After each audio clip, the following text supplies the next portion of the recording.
of the prompt gamma radiation is deposited between 25 and 30 kilometers altitude.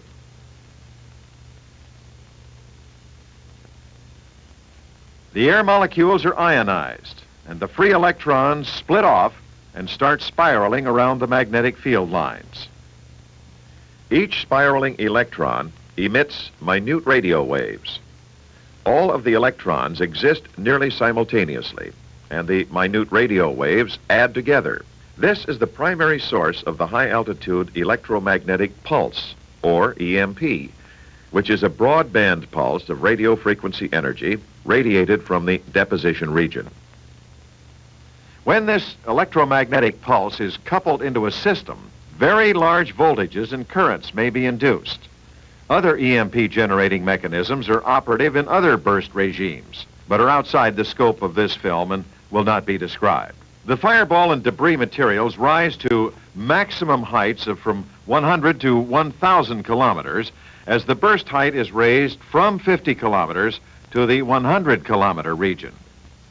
Unlike debris from the lower explosions, material from the higher explosions falls back from its maximum altitude, ultimately settling around 200 kilometers.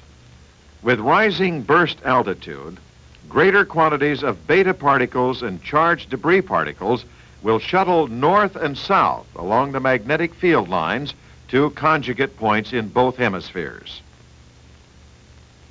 Both beta ray and debris interaction with the atmosphere at those points will, for a number of hours, create significant ionization with vivid auroral effects and radio disturbances. Debris gamma and beta radiation will also enhance ionization in the D region at both conjugate points. Other phenomena associated with irregular structure in nuclear burst ionized regions are also important to communications, infrared, and radar systems. One is the eventual development of magnetic field-aligned filaments, or stria, in ionized regions.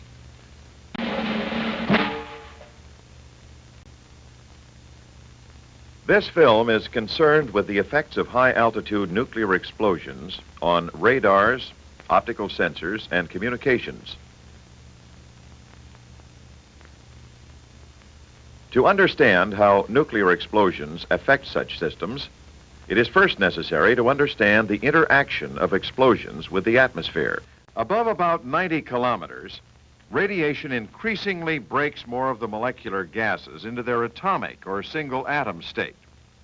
This dissociation, primarily from the ultraviolet radiation, affects as much as 50% of all molecules at altitudes of about 100 kilometers. The cosmic and particle radiation also causes ionization. Detachment of the single electron leaves the remainder of the atom or the molecule with a positive charge.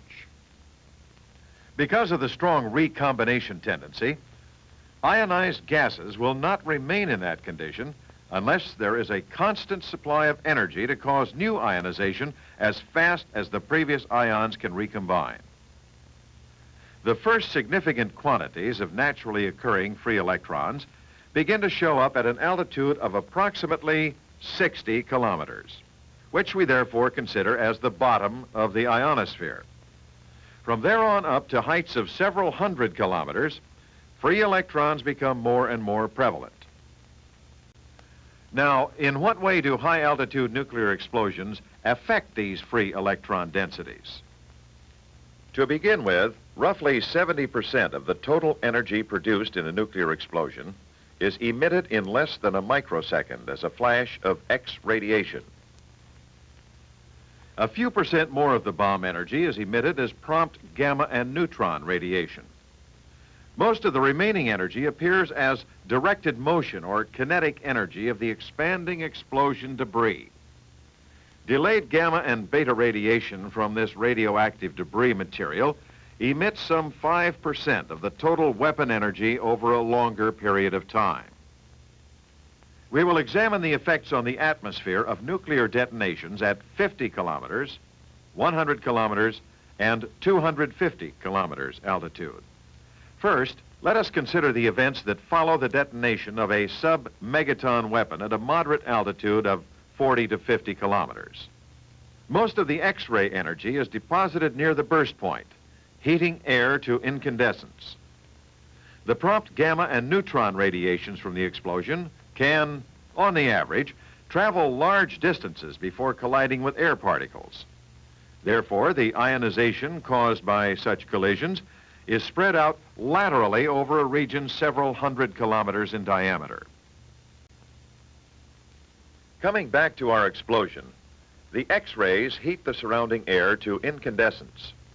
Within a tenth of a second, the tremendous radiant energy output and gas expansion processes have created a fireball of superheated air several kilometers in diameter. Inside the fireball, both the air and the smaller central mass of expanding weapon debris are fully dissociated from the molecular into the atomic state, and the atoms themselves are highly ionized. In another view, a high-velocity shock wave is seen to race outward from the radiation front, which is still at a temperature on the order of 10,000 degrees. The fireball expands at a slower rate to a diameter of 10 kilometers within about 5 seconds, during which time it also begins rising upward at a rate approaching 300 meters per second due to the buoyancy of its heated low-density gases. We watch the remainder of the explosion development through a camera located directly underneath the fireball. Sometime during the first minute, the rising cloud of fireball and debris material from explosions at this or lower altitudes interacts with the surrounding air, and the fireball transforms into a torus or donut shape. Both gammas and high-energy electrons or beta rays are continuously emitted from fission fragments in the debris. The cooling fireball and debris mixture, no longer luminous, continues to rise and expand, reaching a diameter of about 40 kilometers at 1 minute. It finally stabilizes some minutes later at an altitude of about 100 kilometers until dissipated by atmospheric winds. We will next consider a nuclear explosion of large yield at an altitude of 100 kilometers, where the atmosphere is less than 1,000th as dense as it was at 50 kilometers. The initial heavily ionized X-ray fireball will be an order of magnitude larger than from our low-altitude shot and much more tenuous and less brilliant in appearance because so much of the X radiation escapes to large distances, over which it causes a significant ionization increase without luminosity. The atmosphere is so rarefied that the highly penetrating prompt gamma and neutron radiation from the explosion will produce only negligible concentrations of new ions in horizontal and upward directions. Ions are produced in the D layer and at lower altitudes. The hot and rapidly expanding fireball rises ballistically with something over 5 times the average velocity seen for the lower shot. Its diameter is some 300 kilometers after the first minute. Magnetic forces progressively distort the rising material, elongated along the geomagnetic field lines. Maximum altitude on the order of 1,000 kilometers is reached in 7 or 8 minutes. With the upward ballistic impulse exhausted, the material, being heavier than the ambient atmosphere, tends to fall back to denser regions on the order of 150 to 200 kilometers. The fall is oriented primarily along the Earth's geomagnetic field lines. The diameter is several hundred kilometers with a thickness perhaps a tenth as great. Actually, being electrically charged, the beta particles are constrained to follow the Earth's geomagnetic field lines. Thus, a region of ionization commonly called the beta patch is caused by these downward traveling electrons. The few beta particles that start out parallel to the field line will continue to follow them.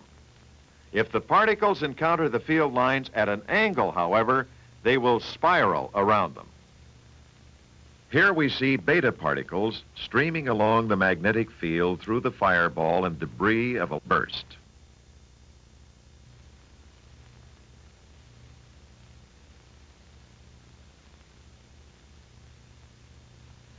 Those electrons ejected upward may be trapped along the Earth's magnetic field lines and are mirrored back and forth if the reversal or mirror point is substantially clear of the atmosphere.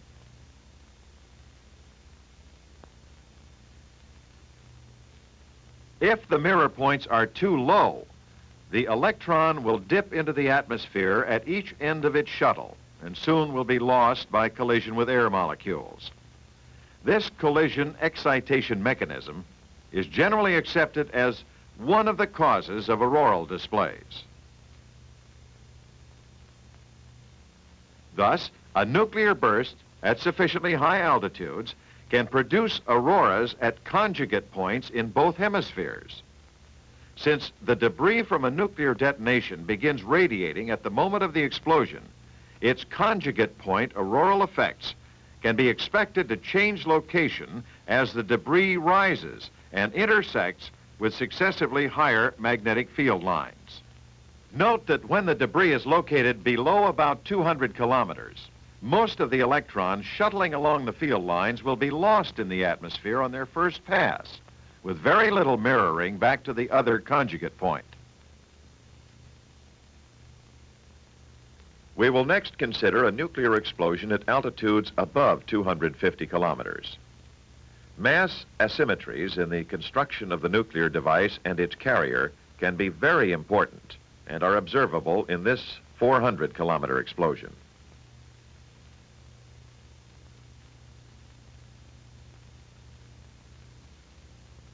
At this very high altitude, a substantial change occurs in the mechanism of containment, the forces which slow and finally stop fireball and debris expansion.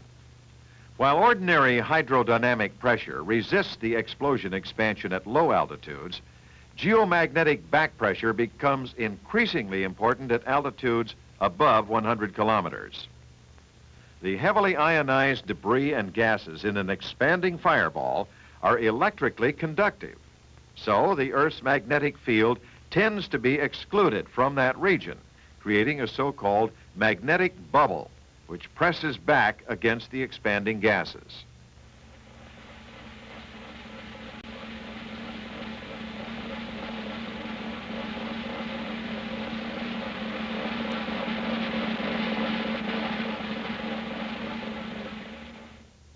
This initial exploration in 1958 was limited to 6 shots. From a ship in the South Atlantic, 3 small detonations, known as the Argus series, were launched and triggered aloft for the purpose of examining the Christophilus theory that a long-lived belt of trapped electrons could be artificially created by a very high-altitude nuclear explosion.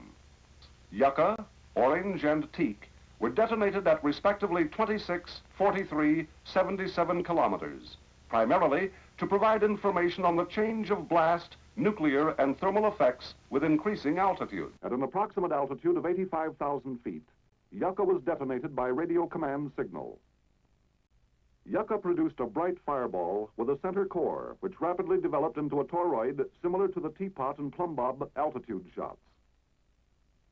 The major part of the thermal pulse lasted about 30 milliseconds, with some perceptible signal for as long as 500 milliseconds. A double maximum was observed in the first part of the pulse, followed by a minimum at 2 milliseconds, then a second maximum at about 13 milliseconds. The Teak fireball expanded very rapidly for the first 100 microseconds, reaching a diameter of 10 miles in 10 milliseconds.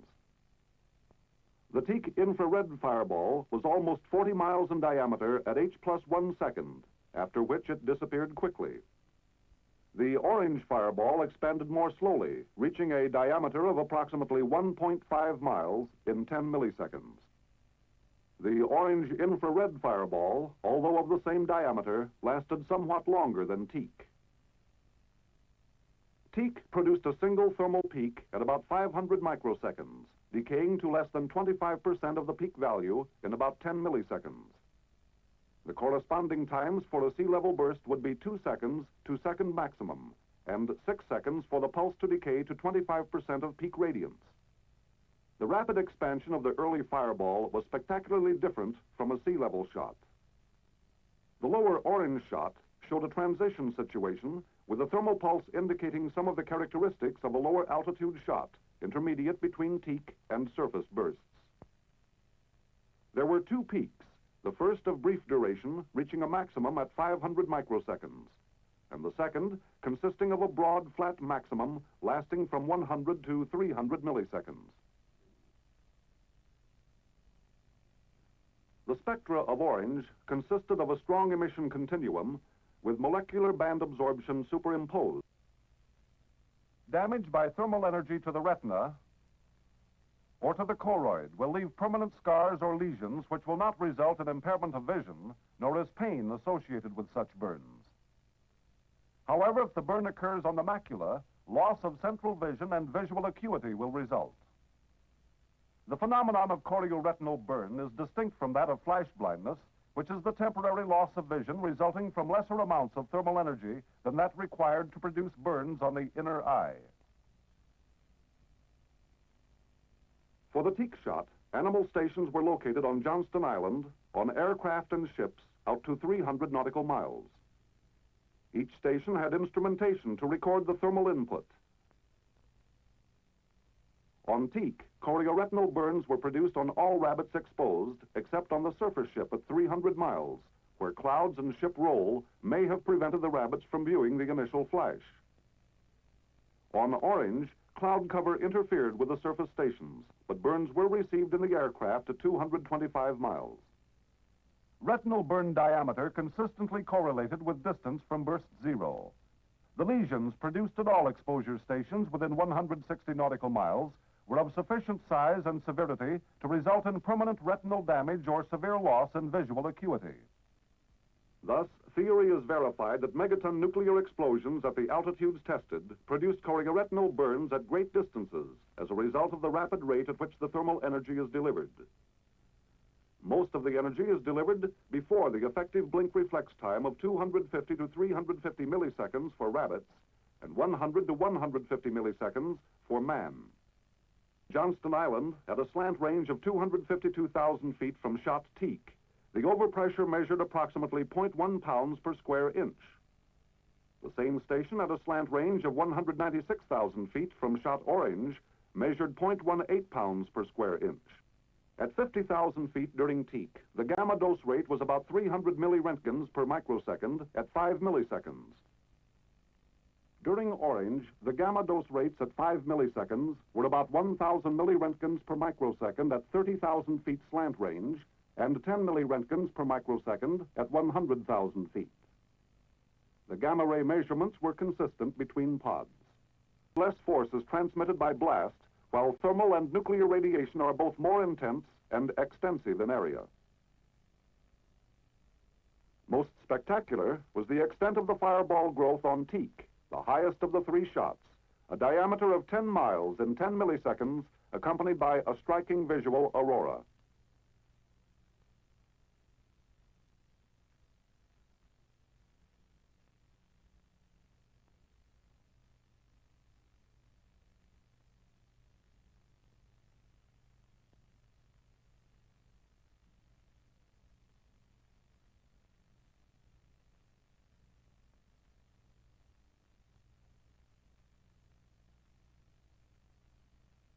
On Operation Fishbowl, nuclear detonations rent the sky 5 times over the Johnston Island area, each time during the hours of darkness. The highest burst was the 400-kilometer Starfish event, launched by a pod-carrying Thor missile. Its yield was 1.4 megatons. In addition to the local phenomena, the transport of bomb debris and other charged particles in the magnetic field produced colorful aurora, arcing into the northern and southern conjugate regions.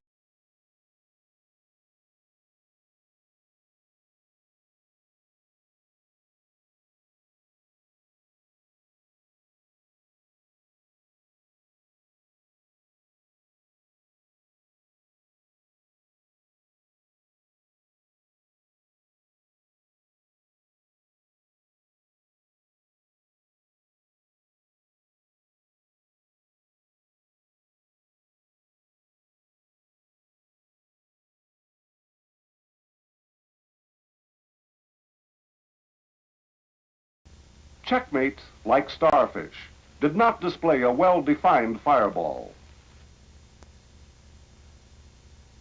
Checkmate exhibited a moderate aurora seen in both the northern and southern conjugate areas.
Kingfish's fireball was well defined and its aurora moderate.